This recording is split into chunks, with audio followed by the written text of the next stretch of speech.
Avez-vous déjà réfléchi au véritable secret de la force de Samson, cette force surnaturelle, capable de réaliser l'impossible sous les yeux des humains? D'où vient tant de pouvoir?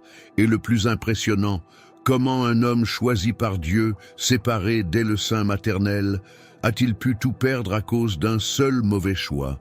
L'histoire de Samson, l'un des personnages les plus intrigants de la Bible, est bien plus qu'une simple histoire de force physique. C'est un véritable avertissement sur le prix des décisions et les conséquences de jouer avec le dessein de Dieu. Samson n'était pas un homme ordinaire. Dès sa naissance, il a été mis à part pour une mission divine, libérer le peuple d'Israël des mains des Philistins. Un guerrier, un juge, un homme qui portait sur ses épaules la responsabilité d'accomplir une promesse faite par Dieu lui-même. Son histoire, consignée dans le livre des Juges, fascine et en même temps choque, car elle montre comment quelqu'un de si fort, de si invincible, a pu être abattu non pas par l'épée d'un ennemi, mais par ses propres faiblesses. La force de Samson ne résidait pas seulement dans ses muscles ou dans ses exploits extraordinaires, comme tuer un lion à main nue ou renverser un millier d'hommes avec une simple mâchoire d'âne. Ce qui soutenait réellement ce pouvoir était quelque chose que peu de gens comprennent, un vœu, un engagement sacré envers Dieu, un pacte qu'il portait dans son corps et dans son âme, et qui le rendait différent de tous les hommes de son temps. Mais comme toute bonne histoire biblique, la vie de Samson est aussi marquée par des choix dangereux, des passions interdites et des alliances qui n'auraient jamais dû être conclues. Et c'est exactement là que l'intrigue commence à se dérouler. Samson, l'homme le plus fort de la Bible, s'implique dans ce qu'il aurait dû éviter, au point que tout commence à s'effondrer sous ses yeux. Que se passe-t-il ensuite? Comment quelqu'un d'aussi béni peut-il tout perdre d'une manière aussi tragique? Restez avec moi, car désormais, vous comprendrez chaque détail de cette histoire qui continue de résonner jusqu'à ce jour dans les pages sacrées de la Bible. Et avant de continuer avec cette histoire qui porte tant de leçons puissantes, je veux vous lancer une invitation spéciale. Ici, sur la chaîne, en plus de plonger ensemble dans des histoires bibliques, nous formons également une véritable communauté de foi. Donc, si vous traversez une lutte, si vous avez besoin d'une réponse, ou si vous vous sentez comme Samson à un moment de votre vie, fort à l'extérieur, mais menant des batailles internes, laissez votre demande de prière ici dans les commentaires. N'ayez pas honte, car ici nous croyons au pouvoir de la prière et nous intercéderons ensemble pour vous. La Bible regorge de moments où la prière change les destins, restaure des vies et ramène ce qui semblait perdu. Et je crois que, tout comme Dieu a entendu le cri de tant d'hommes et de femmes dans les Écritures, il entendra aussi le vôtre. Car peu importe l'ampleur de votre combat ou de votre chute, le Dieu qui a ressuscité Samson au moment le plus improbable est toujours le même aujourd'hui et continue d'agir. Alors, écrivez votre nom ou la raison de votre prière ci-dessous, car je prierai pour chacun qui commentera. Unissons notre foi et créons un environnement d'espoir, de renforcement et de nouveaux départs, exactement comme cette histoire vous le montrera. Et si vous aimez en apprendre davantage sur les personnages de la Bible, si ces histoires vous parlent, laisse ton like en ce moment, car cela aide vraiment la chaîne à toucher plus de personnes. Abonnez-vous également et activez la cloche, car chaque semaine, une nouvelle vidéo apporte dans votre vie des révélations, des curiosités et des leçons pratiques directement tirées des Écritures. Maintenant, respirez profondément, car la suite vous fera voir Samson, et peut-être même votre propre voyage avec des yeux différents. Comprenons ensemble comment l'homme le plus fort de la Bible a fini par tomber et ce que cela nous apprend aujourd'hui. Et pour comprendre toute la grandeur et le poids de cette histoire, il faut remonter au début, à la naissance de Samson. Contrairement à tout autre homme ordinaire, Samson n'est pas le résultat du hasard et encore moins d'une décision humaine. Son existence était une promesse directe de Dieu, quelque chose de planifié dans les moindres détails, dans un but précis. La Bible, dans le livre des Juges, chapitre 13, nous dit que le peuple d'Israël vivait opprimé, une fois de plus entre les mains des Philistins, ennemis implacables qui ne faisaient aucun quartier. C'était une période sombre, un véritable cycle de désobéissance et de souffrance, où les gens s'éloignaient de Dieu et finissaient par tomber entre les mains de leurs adversaires. Mais Dieu, comme toujours, avait déjà un plan. Il choisit un couple qui jusque-là ne pouvait pas avoir d'enfant. L'épouse de Manoah, qui était stérile, reçoit la visite d'un ange du Seigneur avec une révélation qui va tout changer. Elle donnera naissance à un fils qui sera le libérateur d'Israël. Et regardez le détail important qui apparaît déjà ici. Ce garçon devrait être séparé du sein maternel, consacré à Dieu pour une mission divine. Et cette consécration est venue par un vote très sérieux, le vote d'un naziréen. Le vœu naziréen était un pacte sacré, un engagement qui impliquait des renoncements et un style de vie totalement différent. Samson ne pouvait jamais se couper les cheveux, il ne pouvait toucher à rien d'impur, et il ne pouvait pas boire de vin ni aucune boisson fermentée. Chacune de ces règles avait un poids spirituel très fort, car elle symbolisait la séparation de Samson d'avec Dieu. C'était comme si, à chaque mèche de cheveux qui poussait, il se souvenait de la vocation qu'il portait, être l'instrument entre les mains de Dieu pour libérer le peuple d'Israël de l'oppression des Philistins. Et c'est là que beaucoup de gens font l'erreur de penser que la force de Samson venait uniquement de ses cheveux. Non, les cheveux étaient un signe visible de ce vœu. C'était un rappel de l'alliance entre Samson et Dieu. La vraie force venait de la présence de Dieu sur lui, de l'Esprit du Seigneur qui s'emparait de lui quand il fallait agir. Les cheveux étaient le symbole, mais le pouvoir venait directement d'en haut. Samson est né prédestiné à être différent. Imaginez, depuis le ventre de sa mère, il était déjà séparé pour un dessein divin. Il n'était pas simplement un homme fort, c'était quelqu'un choisi par Dieu, portant l'onction sur sa vie. Un vrai guerrier appelé à une mission spirituelle. Et cette mission était claire: libérer Israël des Philistins, briser le cycle de l'oppression et montrer au peuple que Dieu était toujours aux commandes, même lorsque tout semblait perdu. Et le plus intéressant est que, tout au long de la vie de Samson, nous voyons comment cette vocation s'est manifestée de manière surnaturelle. Lorsque l'Esprit du Seigneur s'est emparé de lui, il est devenu pratiquement inarrêtable. Ce n'était pas seulement la force humaine, c'était la puissance divine agissant à travers lui. Et cela ressort clairement des histoires que vous avez probablement entendues, comme celle de l'époque où Samson, encore jeune, affrontait un lion à main nue et le tuait. Imaginez la scène, un homme seul face à un lion affamé et gagnant sans avoir besoin d'aucune arme. Ce n'était pas naturel, c'était Dieu qui montrait qu'il était avec lui. Et ce n'était que le début. La vie de Samson fut marquée par des exploits incroyables, de véritables actes de guerre, où il devint le cauchemar des Philistins. Il a ensuite tué 1 millier d'hommes en utilisant simplement la mâchoire d'un âne comme arme. 1000 hommes. Qui pourrait faire ça? Personne, s'il n'y avait pas la puissance de Dieu agissant de manière surnaturelle. Et chaque fois que Samson se soulevait contre les Philistins, c'était comme si Dieu rappelait au peuple d'Israël: « Je suis toujours votre Dieu, j'ai toujours un plan. » Mais voici un détail auquel nous devons prêter une attention particulière. Samson avait tout pour être le plus grand libérateur de l'histoire d'Israël. Il est né pour cela. Il a été séparé pour cela. Il portait la force de Dieu pour accomplir cette mission. Mais, comme c'est le cas pour de nombreux personnages de la Bible, et comme cela arrive aussi pour nous, le problème ne venait pas de l'ennemi extérieur, mais des brèches que Samson commençait à creuser dans son propre cœur. Même séparé du sein maternel, même connaissant le vœu qu'il portait, Samson commença à se laisser emporter par les désirs de la chair, par les passions qui l'éloignaient de plus en plus de son dessein. Et c'est à ce stade de l'histoire que nous commençons à voir comment fonctionne l'ennemi, non pas avec une épée, mais en utilisant ce qui peut nous affaiblir le plus, nos propres choix. La vie de Samson, qui avait commencé avec tant de promesses et tant de pouvoir, se complique progressivement. Et c'est exactement pourquoi je veux que vous restiez avec moi jusqu'à la fin de cette vidéo, car cette histoire, en plus d'être fascinante, apporte de profondes leçons sur l'obéissance, le but et le danger de s'écarter de ce que Dieu a prévu pour nous. Et avant de continuer, je souhaite vous inviter une fois de plus à prendre part à cette conversation. Je suis curieux de savoir, connaissiez-vous déjà cette partie de l'histoire de Samson?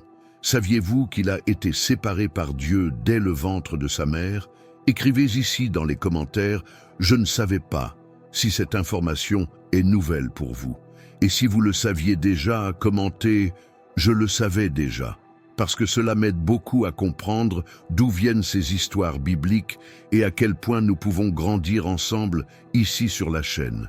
Et maintenant que vous comprenez que Samson a été séparé du sein maternel, il est impossible de parler de son histoire sans approfondir le sens du vœu de Naziréen, car pour beaucoup de gens, cette partie passe inaperçue. Beaucoup pensent que le pouvoir de Samson résidait simplement dans ses cheveux, comme s'il s'agissait de magie ou d'une amulette. Mais la vérité, mon ami, c'est que les cheveux n'étaient que le symbole visible d'un pacte beaucoup plus profond, d'un engagement sacré entre Samson et Dieu, établi avant même sa naissance. Le vœu naziréen n'était pas seulement un ensemble de règles, c'était un signe clair de séparation, de consécration totale à Dieu. Celui qui faisait ce vœu disait en pratique « J'abandonne mes désirs, mes plaisirs et même mes désirs pour vivre exclusivement pour le Seigneur. » Et qu'exigeait ce vote? 3 choses, 3 piliers fondamentaux qui soutenaient cette alliance entre Samson et Dieu. Le premier d'entre eux, et peut-être le plus connu, fut « Ne te coupe pas les cheveux ». Et là encore, il faut comprendre ce que cela signifie dans ce contexte biblique. Il ne s'agissait pas seulement d'esthétique ou d'apparence, mais aussi d'identité spirituelle. Les cheveux de Samson étaient le rappel quotidien, visible pour lui et pour tous ceux qui l'entouraient, qu'il était un homme séparé, choisi par Dieu. Chaque mèche de cheveux qui poussait était comme un témoignage silencieux du pacte qui le soutenait. Tant que ses cheveux restaient intacts, le vote était également maintenu. Se couper les cheveux signifiait rompre l'alliance, rompre le lien direct qui le liait au but plus grand pour lequel il était né. Mais le vote de Nazireux ne s'est pas arrêté là. La deuxième exigence était « ne touche à rien d'impur », en particulier les cadavres ou tout ce qui est considéré comme impur par la loi de Dieu. Ceci, dans le contexte biblique, allait bien au-delà d'une simple règle d'hygiène. C'était une manière de préserver la pureté spirituelle, d'éloigner le naziréen de ce qui symbolisait la mort et la contamination. Et Samson, comme chacun le sait, a rompu cette partie du vœu à plusieurs reprises lorsqu'il touchait le cadavre du lion qu'il avait tué ou lorsqu'il était impliqué dans des combats sanglants. Et chaque fois qu'il le faisait, il faisait un nouveau pas dangereux vers la rupture complète de leur alliance. Et la troisième condition de vote était « Ne buvez pas de vin ni aucune boisson fermentée ». Ici, l'enseignement est encore plus profond. Le vin, à cette époque, n'était pas seulement considéré comme une boisson courante. Il représentait les fêtes, les célébrations, les plaisirs du monde, tout ce qui pouvait détourner un homme de sa mission spirituelle. En s'abstenant de vin, le naziréen montrait clairement qu'il ne vivait pas pour le monde, mais pour Dieu. C'était un renoncement au plaisir terrestre en échange d'une connexion plus profonde avec le Seigneur. Samson, en acceptant ce vœu, ou plutôt en naissant sous ce vœu, déclarait que sa force, sa mission et sa propre vie appartenaient entièrement à Dieu. Et c'est exactement pourquoi le secret de la force de Samson ne résidait pas simplement dans ses muscles ou dans toute capacité spéciale qu'il possédait. La véritable source de pouvoir venait du fait qu'il était un homme séparé, un Nazaréen consacré dès le sein maternel. C'est l'Esprit du Seigneur qui s'est manifesté sur lui, parce que le vœu maintenait cette alliance vivante. Les cheveux n'étaient que le signe extérieur de tout cela. Tant que le pacte serait en place, la force de Samson serait surnaturelle. Mais à partir du moment où il romprait ce pacte, la présence de Dieu lui retirerait, et avec elle, toutes ses forces. Et c'est l'une des parties les plus impressionnantes, et en même temps les plus tristes de l'histoire de Samson. Parce que toute sa vie, il a oublié le poids de ce vote. Sa confiance commença à trop dépendre de sa propre force, de ses capacités, de ses réalisations, et il commença à s'éloigner du véritable secret qui le rendait invincible, sa consécration à Dieu. Et regardez comme c'est d'actualité. Combien de fois oublions-nous aussi notre alliance avec Dieu? Combien de fois commençons-nous à trop faire confiance à nous-mêmes, à nos propres forces, et à laisser de côté ce qui compte vraiment? L'histoire de Samson ne parle pas seulement d'un homme fort qui a tout perdu, elle concerne chacun de nous lorsque nous négligeons ce que Dieu a placé entre nos mains. Il est impossible de ne pas faire ce parallèle, parce que l'ennemi, les Philistins, n'a pas vaincu Samson avec les armes, la force ou la stratégie militaire. Il savait que tant que Samson était sous l'alliance, il était invincible. Le plan n'était donc pas de l'attaquer directement, mais de saper sa consécration, rompre le pacte, affaiblissez ce qui vous liait à votre dessein divin. Et c'est une stratégie que l'ennemi utilise encore aujourd'hui. Il n'a pas besoin de vous vaincre d'un seul coup. Il a juste besoin de vous éloigner progressivement de la présence de Dieu. Il a juste besoin de vous faire oublier le poids de votre alliance, jusqu'au moment où, sans vous en rendre compte, vous n'avez plus la force que vous aviez autrefois. Et si l'on y réfléchit, cette histoire amène aussi une profonde réflexion sur l'identité. Les cheveux de Samson étaient bien plus que de simples mèches. Ils étaient la marque visible de qui il était en Dieu. Et lorsque nous commençons à abandonner notre identité spirituelle, lorsque nous commençons à couper, même petit à petit, ce qui nous relie au Seigneur, nous courons le risque de perdre ce qu'il y a de plus précieux, la présence de Dieu dans notre vie. Et lorsque nous comprenons la profondeur du vœu de Naziréen et ce qu'il a représenté dans la vie de Samson, tout commence à prendre encore plus de sens, parce que ces exploits, ces grandes actions qui sont encore racontées aujourd'hui dans les récits bibliques, n'étaient pas le résultat d'une force naturelle ou d'un talent personnel. Ce n'était pas Samson simplement parce qu'il était un homme fort ou parce qu'il était né avec une capacité particulière. C'était Dieu, c'est l'Esprit du Seigneur qui s'est emparé de lui au bon moment, libérant une puissance surnaturelle qui a fait de lui une véritable arme entre les mains du Créateur. Et regardez, il y a eu de nombreux moments où cette force s'est manifestée d'une manière incroyable. L'une des premières preuves de cela fut au début de sa jeunesse, lorsque Samson, marchant le long d'un chemin, rencontra un lion. Et la Bible est claire lorsqu'elle dit que le lion s'est avancé en rugissant contre lui. Imaginez cette scène, un jeune homme seul face à une bête sauvage, prête à le dévorer. N'importe lequel d'entre nous s'enfuirait ou mourrait sur place, mais pas Samson. À ce moment-là, l'Esprit du Seigneur s'empara de lui et de ses propres mains. Il déchira le lion en deux comme s'il s'agissait d'une chèvre. Pas d'armes, personne autour, juste lui et la force surnaturelle de Dieu qui traverse son corps. Il n'y a aucun moyen de regarder cette scène sans comprendre que la puissance de Dieu se manifestait, prouvant que tant que le vœu était valide, Samson serait invincible. Mais ce n'était que la première démonstration de ce qu'il pouvait faire. La renommée de Samson commença à se répandre et, au fil du temps, ses réalisations ne firent qu'augmenter. L'une des histoires les plus connues et les plus impressionnantes de la Bible est celle où il affronte 1 millier de Philistins, 1 millier d'hommes armés jusqu'aux dents, préparés pour la guerre. Et qu'est-ce que Samson a entre les mains? Une simple mâchoire d'âne. Regardez le contraste. D'un côté, 1 millier de guerriers prêts à tuer. De l'autre, un homme avec un os à la main. Mais c'est précisément là que le miracle s'est produit. Parce que la force de Samson ne résidait pas dans cette arme improvisée, mais dans le Dieu derrière lui. Et là, dans cette bataille, il les bat un par un, ne laissant aucun survivant. Cet os d'âne est devenu l'arme la plus puissante parce que celui qui combattait n'était pas seulement Samson. C'était Dieu lui-même qui montrait que, lorsqu'il est en avance, l'improbable devient possible et l'impossible se produit. Et je me demande quelle a dû être la réaction des Philistins voyant un seul homme, avec un morceau d'os, renverser 1 millier de soldats entraînés. Parce que c'est l'essence des histoires bibliques. Dieu utilise les faibles pour confondre les forts, les petits pour faire honte aux grands. Et avec Samson, ce n'était pas différent.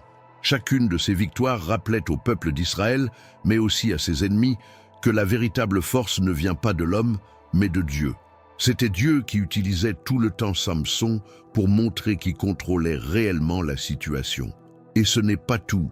L'une des scènes les plus cinématographiques de l'histoire de Samson est celle où, au milieu de la nuit, il lève les portes de la ville de Gaza, et ce n'étaient pas de petites portes, c'étaient des portes géantes, faites de fer et de bois, qui protégeaient la ville contre les envahisseurs.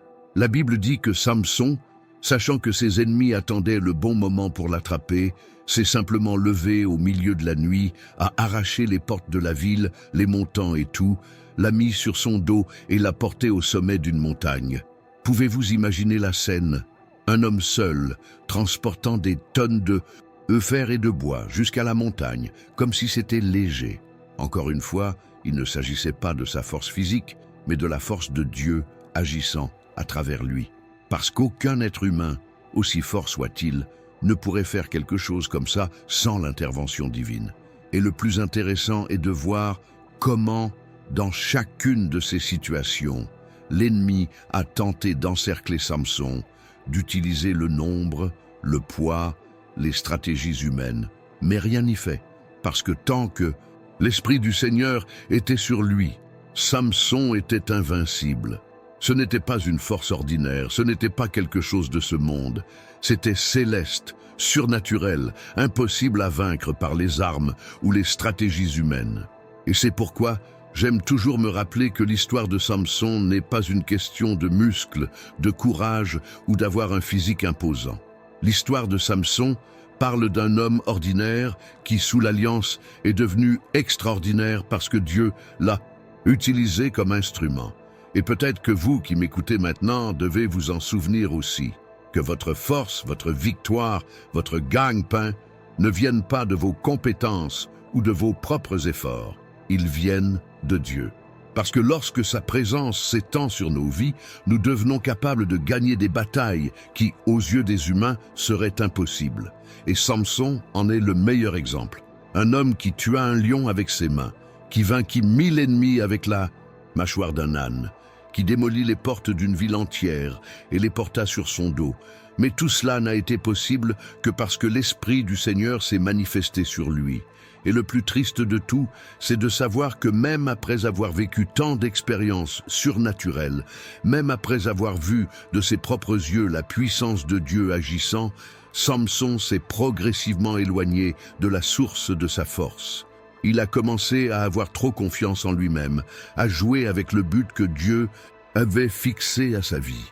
Et c'est cela, mon ami, que nous allons voir à partir de maintenant, car l'histoire de Samson commence à prendre une tournure dangereuse, et tout ce qu'il a accompli pourrait commencer à s'effondrer précisément à cause des mauvais choix qu'il fait. Mais avant de continuer, je voudrais vous inviter, si cette histoire a un sens pour vous jusqu'à présent, si d'une manière ou d'une autre, vous avez déjà réalisé que ces batailles de Samson reflètent aussi les luttes auxquelles nous sommes confrontés aujourd'hui, dites-le moi ici dans les commentaires. Il écrit « Je suis au combat ». Si vous avez l'impression d'avoir été confronté à des difficultés similaires ou « Dieu est ma force », si vous reconnaissez que votre victoire ne vient que du Seigneur. Cela m'aidera à comprendre à quel point vous êtes connecté à ce mot et bien sûr, cela renforcera davantage notre communauté ici sur la chaîne. Alors, commentez maintenant et restez avec moi, car la suite est le tournant de cette histoire et vous ne voudrez manquer aucun détail.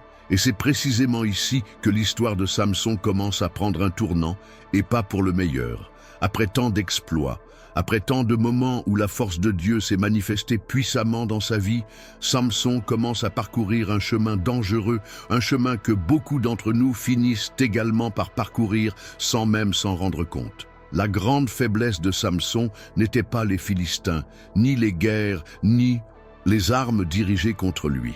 La véritable faiblesse de Samson résidait dans quelque chose de beaucoup plus subtil, de beaucoup plus dangereux. Son cœur pour les femmes, en particulier celles qui ne faisaient pas partie du peuple de Dieu. La Bible indique très clairement que, malgré tous les appels et la consécration de Samson, il avait un immense désir pour les femmes philistines. Et il ne s'agissait pas, à cette époque, seulement d'une relation amoureuse ou d'une passion passagère. C'était un affront direct au dessein de Dieu, car les Philistins étaient les ennemis du peuple d'Israël, ceux que le Seigneur avait appelés Samson à détruire et non à se mélanger. Mais Samson, dominé par les désirs de la chair, commence à se rapprocher précisément de ce dont Dieu voulait qu'il s'éloigne.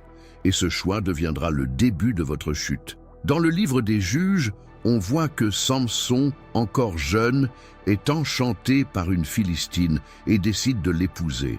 Et même lorsque ses parents tentent de le mettre en garde en lui disant qu'il devrait chercher une épouse parmi les siens, il insiste, poussé par le désir et la passion. C'était la première grande brèche. Samson n'écoutait plus la voix de Dieu et ne respectait plus les conseils de ses parents.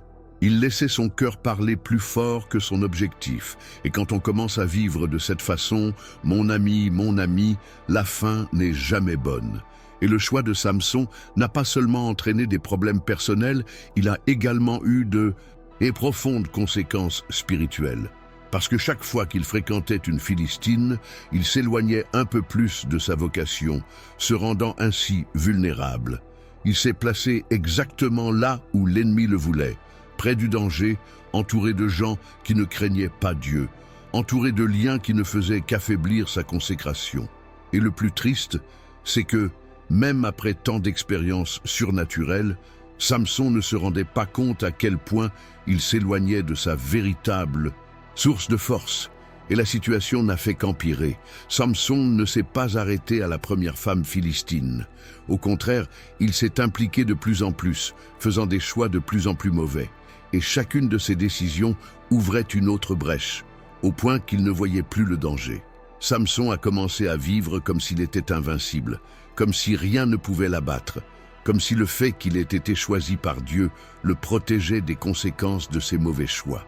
Mais la Bible est claire lorsqu'elle montre que, quel que soit l'appel d'une personne, quelle que soit sa force, si elle commence à jouer avec le péché, la chute est inévitable. Et c'est précisément à ce moment de l'histoire qu'apparaît le personnage le plus connu et le plus dangereux de la vie de Samson, Dalila, une femme qui était utilisée par l'ennemi comme un piège parfait. Dalila représente ce que l'ennemi fait de mieux. Il observe nos faiblesses, il étudie nos désirs et il sait exactement où nous frapper.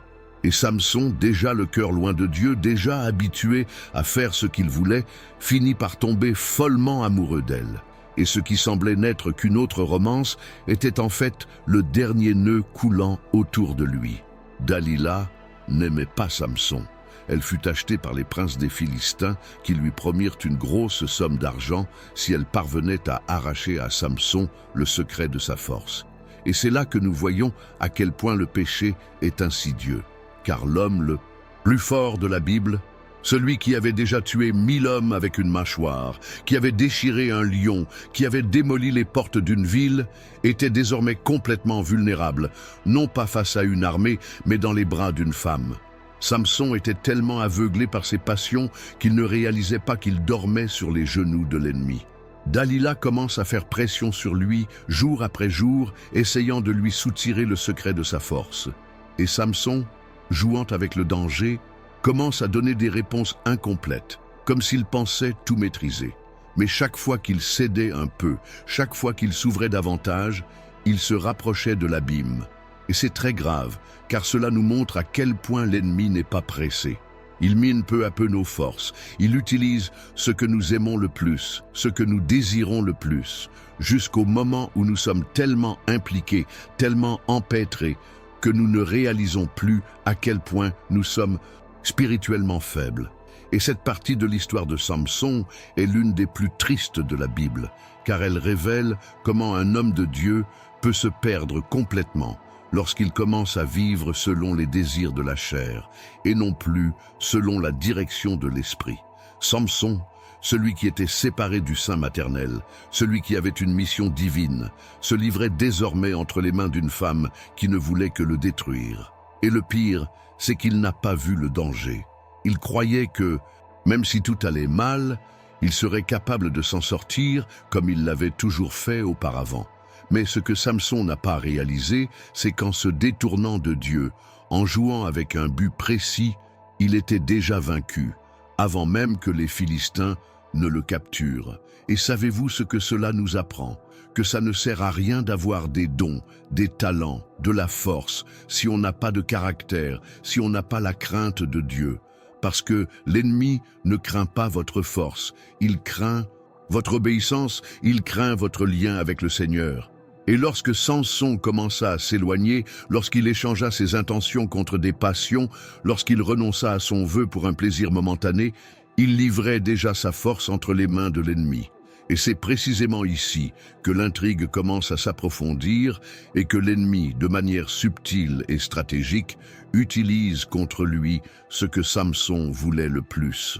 Les Philistins, déjà fatigués de voir cet homme détruire leurs plans, tuer leurs soldats et faire honte à leur armée, comprirent finalement que la force de Samson n'était pas ordinaire, qu'elle n'était pas quelque chose d'humain. Ils avaient déjà essayé de l'affronter avec des armes, des embuscades, avec la force brute, mais rien n'y faisait. Et puis, pris par la haine et la soif de vengeance, ils décident d'attaquer là où ça compte vraiment, dans le cœur de Samson.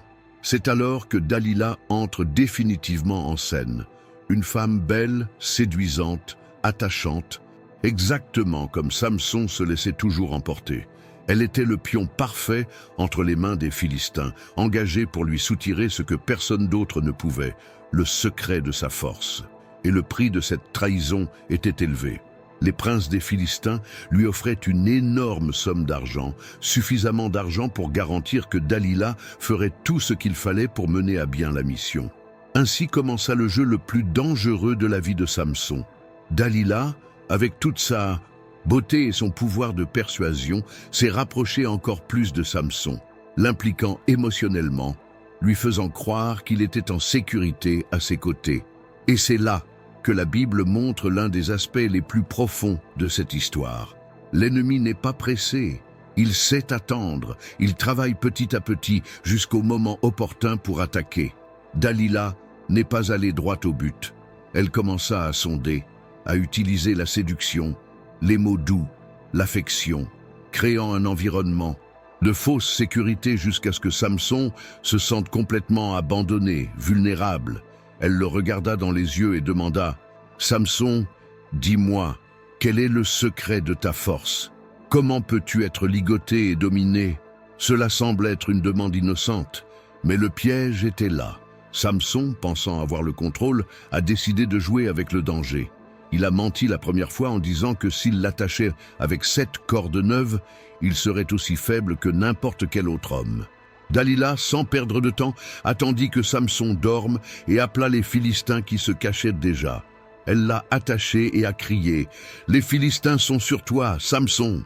Mais il se releva, brisa les cordes comme du câble et vainquit une fois de plus ses ennemis. Dalila, humiliée, n'a pas abandonné. Elle insista encore, utilisant l'arme la plus puissante dont disposait l'ennemi à ce moment-là, la persévérance. Elle regarda Samson dans les yeux et dit « Tu t'es moqué de moi, tu m'as menti. Maintenant dis-moi vrai, Samson, comment peux-tu être dominé ?» Et encore une fois, Samson jouait avec le danger, racontait un autre mensonge, disant que si on l'attachait avec des cordes neuves qui n'avaient jamais servi, il perdrait ses forces. Et Dalila essaya encore une fois, elle appela encore une fois les Philistins, et encore une fois Samson se leva et brisa tout comme si de rien n'était. Mais Dalila n'a pas abandonné. Elle savait qu'elle était proche. L'ennemi, quand il voit notre faiblesse, quand il voit où nous sommes vulnérables, ne nous lâche pas. Elle revient pour la 3e fois, plus intense, plus séduisante, et encore une fois Samson ment, disant que s'il tressait 7 tresses de ses cheveux et les attachait avec un pieu, il perdrait sa force. Et une fois de plus, Dalila le met à l'épreuve, fait exactement ce qu'il a dit et crie aux Philistins de l'attaquer. Mais encore une fois, Samson se relève et gagne. À ce moment, l'insistance de Dalila commence à et prendre un ton plus agressif.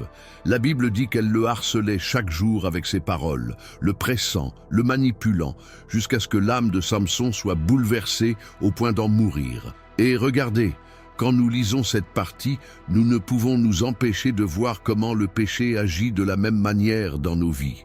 Cela ne vient pas d'un seul coup, cela vient petit à petit, insiste-t-il, sapant nos forces, nous épuisant jusqu'au moment où nous cédons, non pas parce que nous le voulons, mais parce que nous sommes fatigués de nous battre. Et c'est exactement ce qui est arrivé à Samson. Après tant d'insistance, après tant de pression émotionnelle, il n'en pouvait plus. Et pour la première fois, il ouvrit son cœur et révéla le secret qui n'aurait jamais dû être révélé. Samson a dit « Aucun rasoir ne m'est jamais venu à la tête, parce que je suis un Nazaréen, consacré à Dieu dès le ventre de ma mère. Si je suis rasé, alors ma force me quittera, et je deviendrai faible, et je deviendrai comme n'importe quel autre homme. » Là, à ce moment-là, Samson ne s'en rendit pas compte, mais il avait scellé son sort. Non seulement il révéla le secret de sa force, mais il remit également entre les mains de Dalila le symbole de son alliance avec Dieu. Il a rompu le pacte qui le maintenait invincible. Dalila, en entendant cela, savait que c'était vrai. Elle savait qu'elle avait gagné. Et encore une fois, elle a fait ce qu'elle a toujours fait. Elle a endormi Samson sur ses genoux, comme quelqu'un de attentionné, comme quelqu'un de protecteur, mais en fait préparant le terrain pour le coup final. Elle appela un homme et il rasa les 7 tresses de la tête de Samson. Et la Bible dit clairement et directement que lorsque ses cheveux furent coupés, la force de Samson le quitta. Et le plus triste de tout, c'est de voir que, lorsque Dalila crie pour la dernière fois, « Samson, les Philistins arrivent sur toi », il se lève en pensant qu'une fois de plus, il va se libérer comme les autres fois. Mais maintenant, c'était différent. Maintenant, il n'avait plus l'esprit du Seigneur sur lui. Il ne savait pas que Dieu s'était déjà retiré. Il était vide, sans force, sans la puissance qui l'avait toujours accompagné. Samson a été attrapé, il a été ligoté, ses yeux ont été arrachés, et il a été pris comme esclave, humilié, moqué, exposé. Celui qui était autrefois redouté par une armée entière était désormais la risée des Philistins. Et tout cela parce qu'il a ouvert son cœur à ceux qui n'auraient pas dû, parce qu'il a fait confiance à ceux qui voulaient seulement le détruire, parce qu'il a joué avec le sacré. Et cette partie de l'histoire de Samson, plus que toute autre, nous apporte une réflexion profonde sur la manière dont agit le péché, sur la façon dont l'ennemi n'a pas besoin de nous attaquer directement lorsqu'il parvient à nous convaincre de céder ce que nous avons de plus précieux. Samson n'a pas perdu ses forces du jour au lendemain.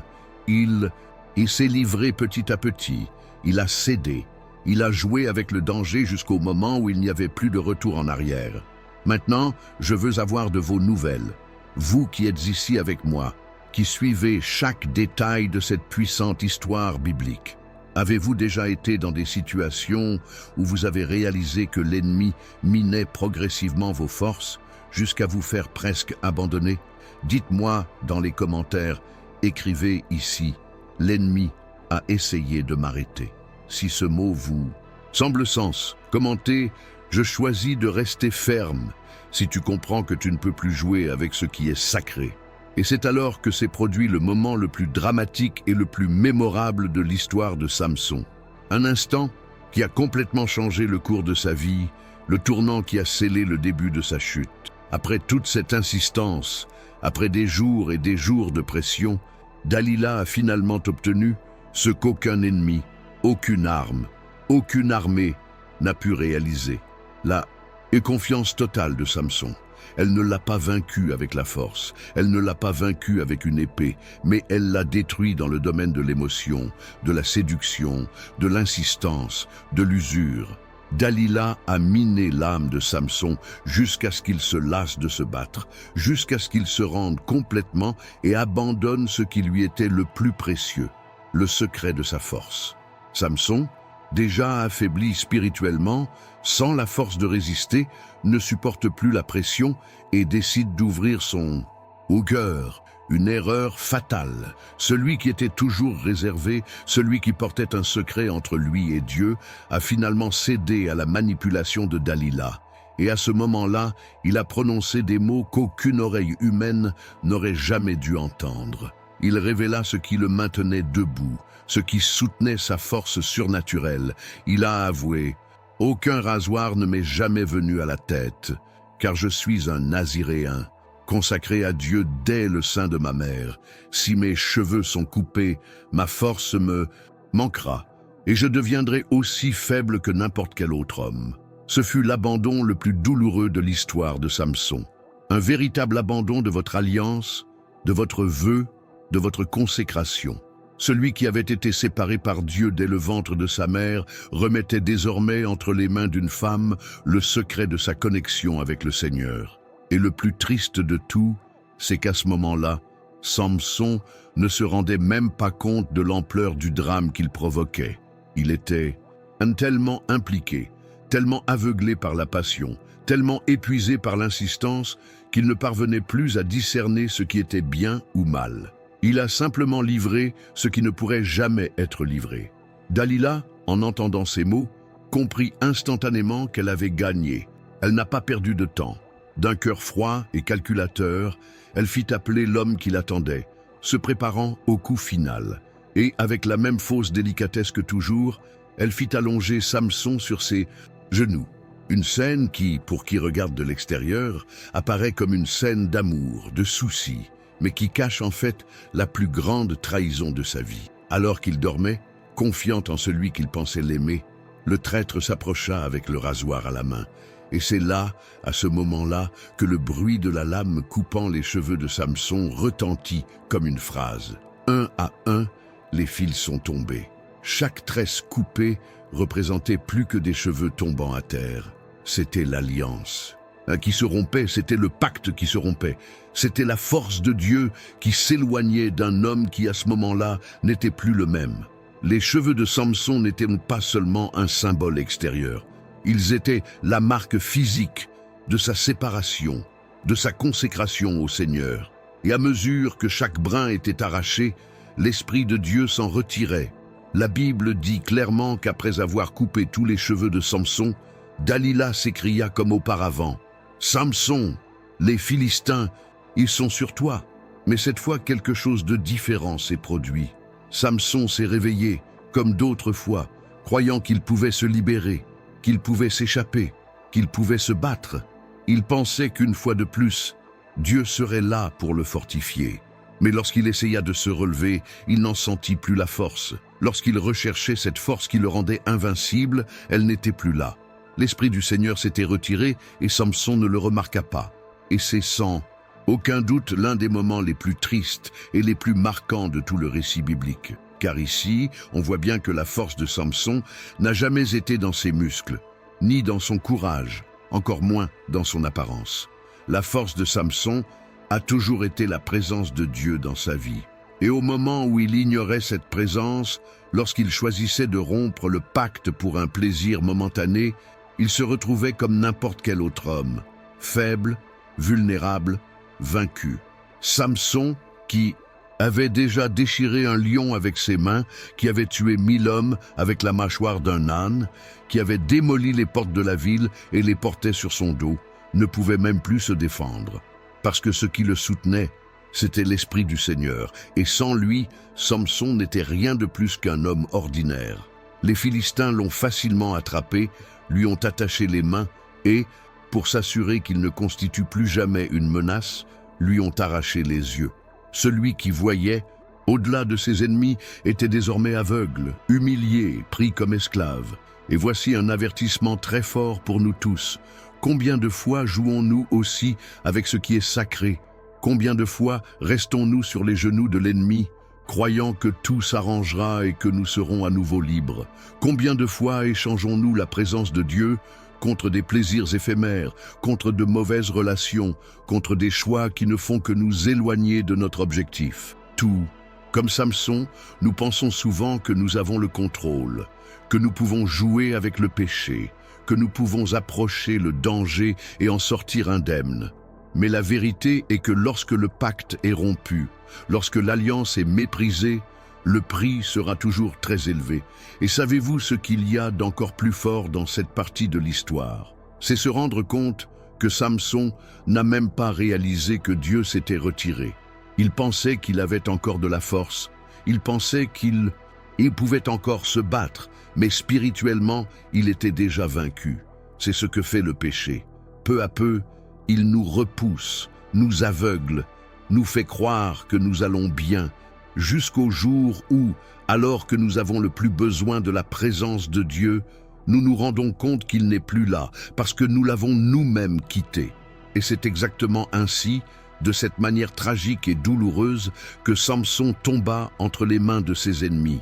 L'homme autrefois redouté de tous, le guerrier choisi par Dieu dès le sein maternel, celui qui avait semé la panique parmi les Philistins et devenu un symbole de force et de puissance, était désormais là, sans défense, sans la présence de Dieu, sans la force surnaturelle qui le rendait invincible. Et les Philistins, bien entendu, ne perdirent pas de temps. Ils savaient qu'ils étaient face à une opportunité unique, que c'était le moment qu'ils attendaient, le moment de venger chaque humiliation, chaque défaite, chaque fois que Samson leur avait fait honte. Ils se jetèrent sur lui avec une fureur contenue pendant des années, comme des loups affamés, rattrapant enfin leur proie. Et le premier acte cruel est quelque chose qui, encore aujourd'hui, fait écho comme l'une des plus grandes marques d'humiliation que quiconque puisse subir dans la Bible. Ils ont percé les yeux de Samson. Cet homme qui voyait autrefois l'ennemi avant même de s'en approcher, qui voyait au-delà du naturel, était désormais aveugle, complètement dépendant, sans direction, sans vision. Et ici, il y a un symbolisme très fort, parce que perdre la vue n'était pas seulement physique, mais spirituel. Samson, qui n'avait plus vu depuis longtemps les dangers spirituels qui l'entouraient, ne voyait plus rien non plus dans le monde naturel. Il était aveugle de l'extérieur, comme il l'était depuis longtemps de l'intérieur. Et vous savez, ce détail me touche vraiment, car combien de fois dans la Bible voit-on des hommes de Dieu tomber, non pas à cause de la force de l'ennemi, mais à cause de leur propre choix. Combien de fois le péché subtil nous aveugle-t-il petit à petit, jusqu'au moment où nous ne voyons même plus le mal que nous nous faisons? C'est ce qui est arrivé à Samson. Avant de perdre sa vision physique, il avait déjà perdu sa vision spirituelle. Il ne discernait plus la présence de Dieu. Il ne reconnaissait plus le chemin de destruction sur lequel il se trouvait. Après cela, les Philistins se sont fait un devoir d'exposer Samson au ridicule. Ils ne voulaient pas seulement le vaincre, ils voulaient l'humilier, montrer à tous que le grand Samson n'était plus qu'un vulgaire esclave, un homme vaincu, un raté. Et c'est ce qu'ils ont fait. Ils ont emmené Samson enchaîné à Gaza et l'ont mis en prison pour tourner la meule. Un travail manuel pénible, destiné aux pires esclaves. Il y avait Samson, celui-là même qui avait déjà tué 1000 hommes, qui tournait désormais en rond, jour après jour, faisant le travail d'un animal, se faisant moquer et humilier par ses ennemis. Et si vous y réfléchissez, il y a une très forte leçon dans ce détail, parce que le péché a exactement cet effet. Il vous promet du plaisir, il vous promet la liberté, mais en fin de compte, ce qu'il délivre, c'est l'esclavage. Samson, lorsqu'il était entre les mains de Dalila, pensait qu'il avait le contrôle, qu'il pouvait jouer avec le danger, que rien ne l'atteindrait. Mais le prix de son choix était élevé, plus élevé qu'il n'aurait jamais pu l'imaginer. Le péché l'a laissé aveugle, l'a éloigné de la présence de Dieu et l'a placé piégé, enchaîné, vivant comme l'esclave de ceux qu'il avait autrefois vaincus. Et c'est l'une des parties les plus difficiles de l'histoire, car on voit ici combien l'ennemi se réjouit lorsqu'il parvient à renverser un oint, lorsqu'il voit un serviteur de Dieu tomber, humilié. Les Philistins mettaient un point d'honneur à faire de Samson un spectacle, car ils ne voulaient pas seulement se venger, ils voulaient montrer à tous que le Dieu d'Israël n'était plus avec lui. Ils voulaient faire comprendre au peuple de Dieu que leur champion était tombé, que celui qui était invincible n'était plus qu'un simple esclave. Et tandis que Samson tournait cette meule jour après jour, je me demande ce qui se passait dans sa tête. Combien de souvenirs doivent vous venir à l'esprit? les victoires, les grandes actions, les batailles gagnées, tout semblait si loin maintenant. Lui, qui était autrefois l'élu, le consacré, le naziréen séparé pour une grande mission, n'était plus qu'un prisonnier, vivant comme un vaincu. Et tout cela à cause de vos propres choix, à cause des brèches que vous avez ouvertes parce que vous avez méprisé le vote, l'appel et la présence de Dieu. Et cette partie de l'histoire de Samson nous parle directement, car souvent, nous pensons aussi que nous pouvons jouer avec le péché, que nous pouvons affronter le danger et en sortir indemnes. Nous oublions que chaque choix a une conséquence, que chaque brèche que nous ouvrons est une invitation à l'ennemi à entrer et à élire domicile. Samson avait tellement confiance en sa force, en ses expériences passées, qu'il a oublié que sa véritable force venait de Dieu. Et quand Dieu s'est détourné, il a vu à quel point il était faible. Et il n'y a aucun moyen de contourner ce problème. Le péché paie toujours la note. Cela peut prendre du temps, il peut sembler que tout va bien, que rien ne se passe, mais le jour des vendanges arrive toujours. Et quand ça arrive, ça fait mal. Cela fait mal parce que, comme Samson, nous regardons en arrière et réalisons tout ce que nous avons perdu, tout ce qui aurait pu être différent si nous étions restés fermes en présence de Dieu, si nous avions écouté les avertissements, si nous n'avions pas échangé la consécration contre un moment de plaisir. Samson a tout perdu. Il a perdu sa force, sa liberté, sa vision, son honneur. Et le plus triste, c'est de savoir qu'il a perdu parce qu'il a choisi de s'éloigner de Dieu, parce qu'il a choisi de se coucher sur les genoux de l'ennemi en pensant qu'il ne serait jamais vaincu. Mais le péché est ainsi. Il semble toujours inoffensif au début. Il semble toujours contrôlable, jusqu'au jour où, quand on s'y attend le moins, il prend tout ce que nous avons et nous laisse piégés, aveugles et humiliés. Maintenant, je veux vraiment avoir de vos nouvelles, vous qui êtes ici avec moi jusqu'à présent, pour suivre chaque détail de cette histoire percutante de la Bible. Avez-vous déjà vécu un moment où vous avez réalisé que vous tourniez en rond, payant le prix de mauvais choix? Avez-vous déjà ressenti le poids des conséquences du fait de vous être éloigné de la présence de Dieu?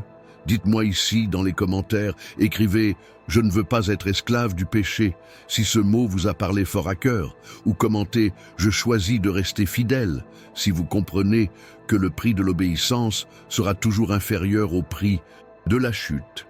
Et c'est exactement ici, dans ce scénario d'humiliation et de défaite, que l'histoire de Samson commence à nous enseigner l'une des leçons les plus puissantes de la Bible.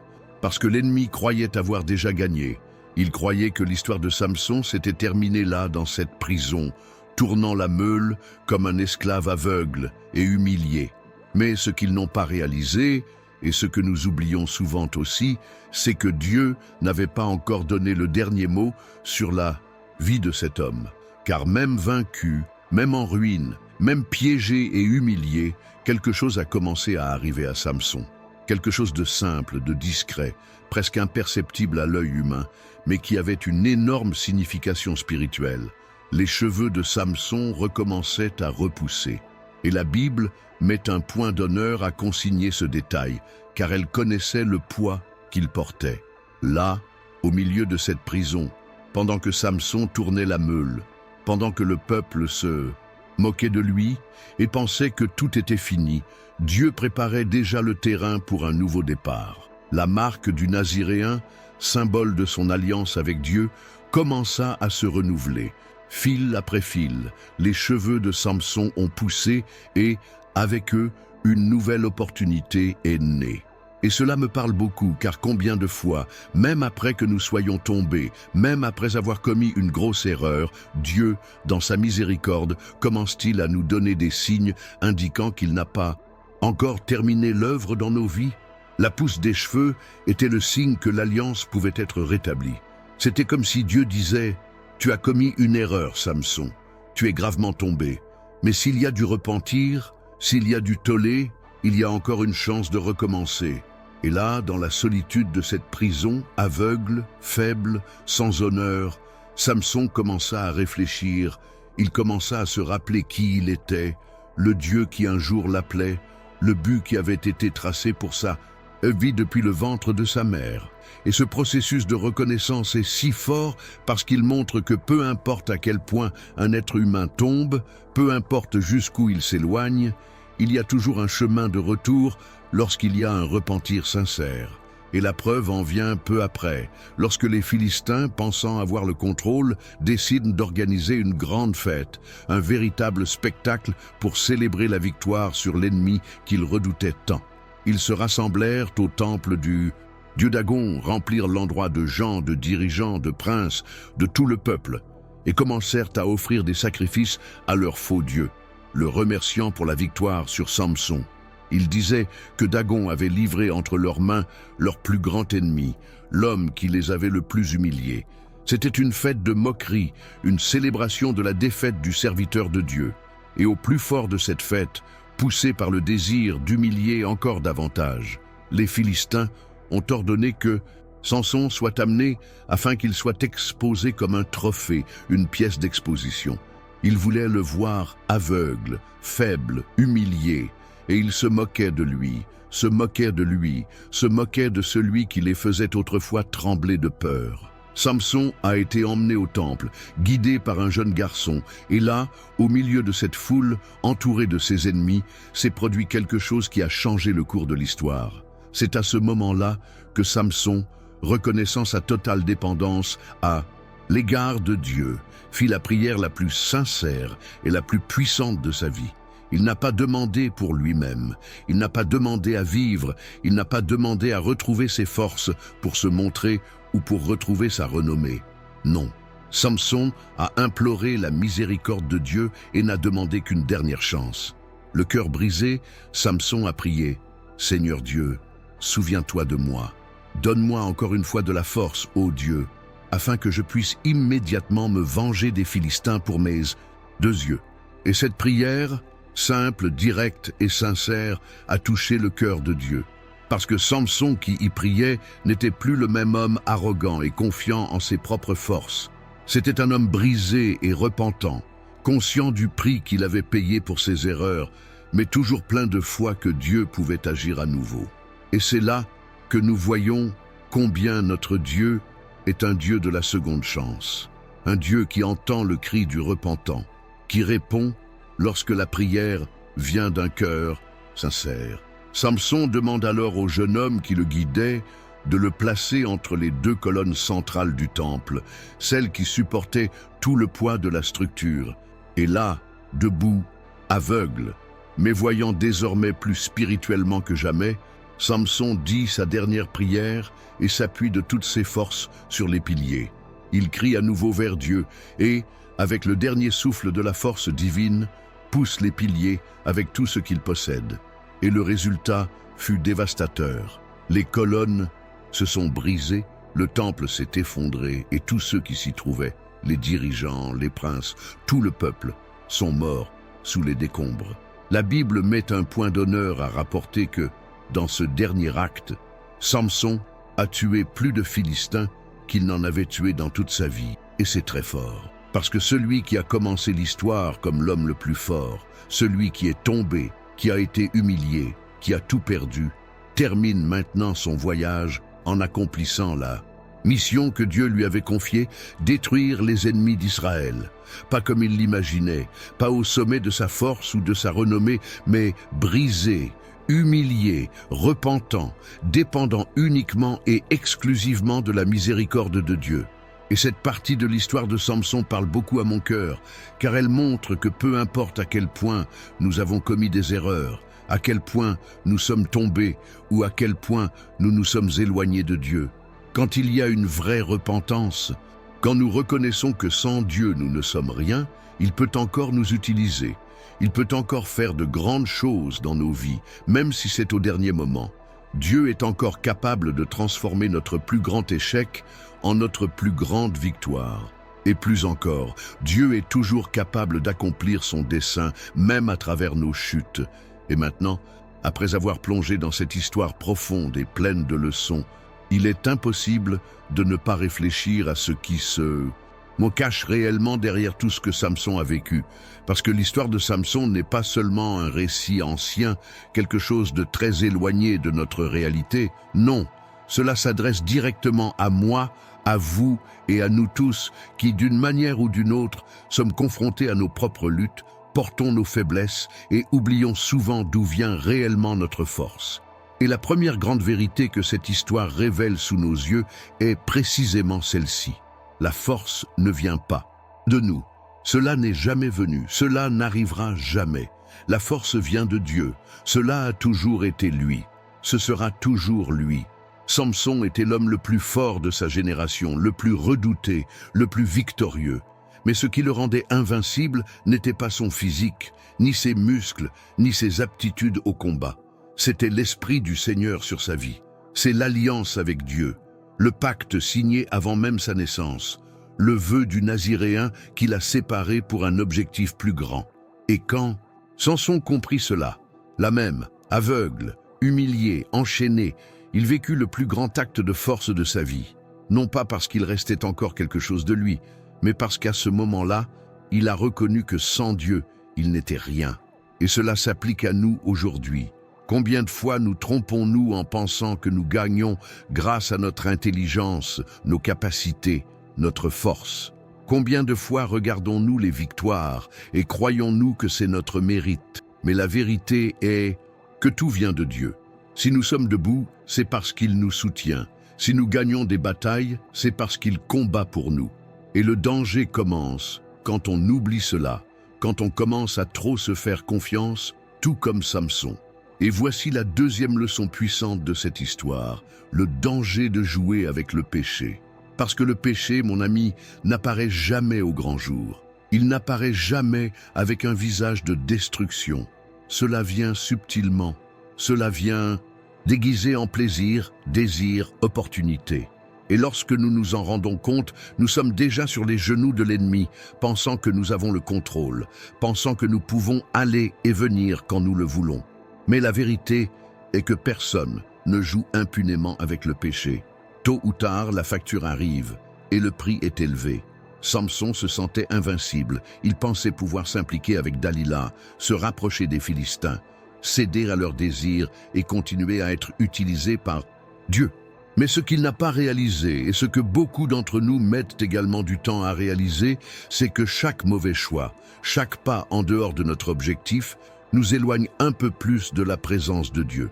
Et quand nous nous y attendons le moins, nous sommes aveugles, enchaînés, piégés dans ce que nous pensions autrefois n'être qu'un plaisir ou un plaisir temporaire. Et c'est précisément à ce stade que la troisième leçon brille comme une lueur d'espoir au milieu de toute cette tragédie. Dieu est miséricordieux et peut restaurer ceux qui se repentent. Peu importe jusqu'où vous êtes allés, jusqu'où vous êtes tombés, jusqu'où vous vous êtes égarés. S'il y a un repentir sincère, s'il y a un cœur brisé, Dieu a toujours le pouvoir de restaurer, de donner une nouvelle chance, de réécrire l'histoire. Et c'est ce qu'il a fait avec Samson. Non pas parce que Samson le méritait, mais parce que Dieu est comme ça. Il est le Dieu de la seconde chance, le Dieu qui entend le cri du repentant, le Dieu qui transforme l'échec en victoire. Samson n'a pas terminé l'histoire comme il l'a commencé. Il n'a pas fini au sommet de ses pouvoirs. Il n'est pas devenu le héros que tout le monde attendait. Mais il a fini par atteindre son objectif, il a fini par glorifier Dieu, il a fini par reconnaître que tout ce qu'il était et tout ce qu'il faisait n'était possible que grâce à la miséricorde du Seigneur. Et c'est le plus important de tous. Et maintenant, j'aimerais vraiment que vous arrêtiez un instant et que vous réfléchissiez avec moi à tout cela. Parce que ce n'est pas seulement l'histoire de Samson, c'est notre histoire.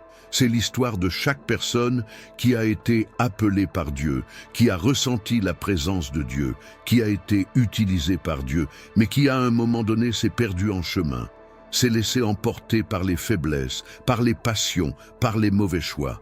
Et vous savez ce qui est le plus incroyable, c'est savoir que, malgré cela, Dieu est toujours prêt à nous écouter, à nous élever, à nous utiliser. Et si tu es resté avec moi jusqu'à maintenant, jusqu'à la fin de cette histoire si forte et pleine d'enseignements, c'est parce que ce message t'a parlé d'une certaine manière. Et c'est pourquoi maintenant, je souhaite vraiment vous inviter à faire partie de cette communauté qui grandit à chaque vidéo. Alors, abonnez-vous à la chaîne ici, activez la cloche pour ne manquer aucune des prochaines histoires bibliques que je vous propose chaque semaine. Et fais-moi une faveur, commentez ci-dessous dès maintenant, je suis arrivé jusqu'au bout, juste pour que je sache qui est vraiment resté avec moi jusqu'à la dernière minute de cette vidéo. Je veux voir qui sont les vrais guerriers de la parole qui nous suivent jusqu'au bout. Oh, et bien sûr, si cette histoire de Samson vous a touché, laisse ton like, car cela aide la chaîne à toucher davantage de personnes qui ont également besoin d'entendre ce message. Et ne pars pas. D'ici maintenant, non. Cliquez sur la vidéo suivante qui apparaît déjà sur votre écran et continuez avec moi ce voyage à travers les histoires les plus grandes et les plus puissantes de la Bible. Je t'attendrai là-bas.